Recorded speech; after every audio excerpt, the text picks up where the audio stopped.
Let's now focus on that stalemate in the education sector. No work, no pay. That is the message from the Teachers Service Commission to striking teachers.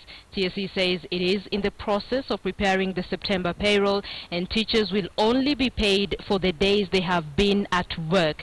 The Commission says it will close the payroll by the 18th of this month, and teachers who will not have reported back to work will be struck off the payroll. Rita Tinina is keeping tabs with the teachers' strike. The teachers' strike entered the third week with continued grandstanding by players in the pay dispute, even after President Uhuru Kenyatta ruled out any pay increase for teachers last week. Teachers insist they will not go back to class unless the 50 to 60% pay rise awarded by the courts is implemented. If you say you can't pay, won't pay, then teachers shall say we can't teach, we won't teach. 11 days ago, the Teachers Service Commission warned teachers to go back to class or face the sack. 5 days ago, TSC said it had written warning letters to 5,000 head teachers, deputy head teachers and other senior teachers over the strike. Teachers have remained unshaken, but now the TSC says it will not be business as usual with the teachers' pay slips. It will no longer be possible to pay teachers who miss work and are not going to earn a salary. No work, no pay. The Commission says the September payroll is currently being processed. Details of teachers who have been performing their teaching and administrative duties have been captured. These teachers will receive their pay in full. The September payroll will be closed in 4 days. TSC says teachers can report back to work before then.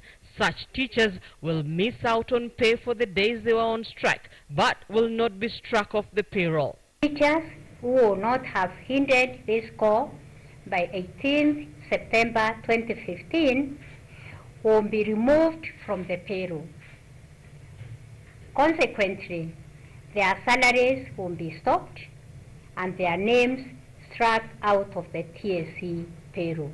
The Commission says at least 22% of primary schools and 54% of secondary schools are operational.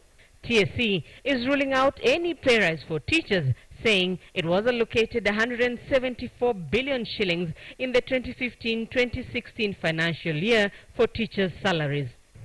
There are no additional funds to implement the 50 to 60% award, which would require an extra Kenya shillings 99.8 billion Kenya shillings in the period between 1st July 2013 and 2017. The Parliamentary Committee on Education says it has requested Majority Leader Aden Duale to write to the National Assembly Speaker asking him to reconvene the House over the teachers' pay dispute. The National Assembly of the Republic of Kenya has the inescapable responsibility and duty to convene immediately and not address these matters in political rallies. The Kenya National Association of Parents says the current strike has led to loss of valuable time for candidates who will not be adequately prepared for national exams. We are appealing to the government to suspend or to defer the examination that is due to start in October until that time when we'll be sure that sanity and peace has prevailed within the education sector. Teachers and their employer, the TSC, are due back in court on Tuesday when the court will give direction on whether or not the teachers' strike is protected. Rita Tinina, KTN News.